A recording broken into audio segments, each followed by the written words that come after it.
Hi guys, it's Bugsy. I'm really glad I went to NA tonight. Really good messages, really good testimonies. Um, felt nice to be there, and I was able to share. I try to share every time I go. I think I've been to two meetings where I wasn't able to share because I either showed up too late or there was way too many people, which is good. We want a big meeting. I know one time I left work to go to a meeting and I got the last like 15, 20 minutes of it, so I wasn't able to say anything, but I was there. So, um, but it was really nice. It was really good that I went. Um, Maybe it was meant for me to be there tonight because I really needed to hear what other people had to say. There was a lot of newcomers, and that's good. Um, and I got to share a little bit about my journey because there were newcomers and they don't know my story, but it was nice. I liked it.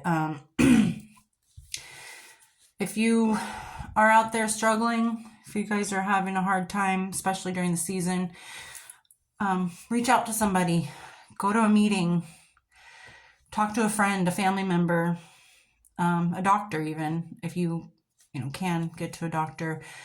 Walk into a rehab center, walk into anywhere, like a hospital, somewhere. If if it means that it saves your life, do it. And I'm not saying like you're actively dying, but you're actively killing yourself while you're using. And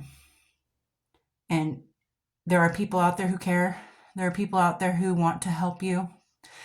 There are people out there just waiting for you to reach out that don't know that you are struggling. So don't be afraid or ashamed. Because I will tell you that in my recovery journey, I have come to realize that the recovering addict, is probably one of the most non-judgmental people or person you'll ever meet. Because I've said it in my testimony at meetings, and I'll say it here, that we all have the same baggage. We just have different luggage. So we can't, as an addict in recovery, can't sit there and point fingers and judge somebody and be like, oh, well, you're worse than me, or you did worse things than I did, and da da da da. Because we all know what we've done, and there are some things that we have reservations for and we don't want to share with other people. But we all know that what we've done isn't probably the best thing for us or anybody around us. And some things are going to stay, secret and private to ourselves. And I'll tell you that most addicts you'll ever meet will be the first ones to welcome you back if you relapse or you go back out those doors and you don't come back to the rooms. If you come back loaded, even if you're drunk or high and you walk into those rooms, we're not going to go, ew, you need to leave. Like, this is for the cool kids club that got sober and actually stayed clean. None of us. Not one of us are going to say that. Not one of us is going to be like, go back out until you can get sober and then come back, because that's not what the rooms are for. The rooms are for you to get better. So if you walk in, like I said, and you're loaded or you're drunk or whatever, you just have reservations. I can't talk, but you have reservations to use. We are never going to turn you away. As long as those doors are open and those meetings are existing, you are always welcome. We don't judge, and we don't try to put you down. I think that we are more along the lines of, what can we do to help you not go back out those doors? What can we do to make sure you're not in that chair in the center of our meetings, every meeting, that represent those who went out and never came back because they died? That's what NA is about. I'm not so big on the God aspect of NA, the religious side of it, but knowing that I'm not alone and I can go to the meetings and I can tell my story and people aren't going to be like, what a piece of shit she is. They're going to be like, wow, she's been through it and she's still going through it, but she's on the right side of it now. And a lot of people, you'll be surprised, will be able to relate. Some people almost exactly to your story, which is kind of nice to know. It's sad to know that there are people out there who have had to go through the hell that I've gone through, or even worse. But it's also relieving to know that somebody else has gone through the hell that I've gone through, or even worse. And they're still here and they're still fighting, and they see worth in themselves, because there's worth in you.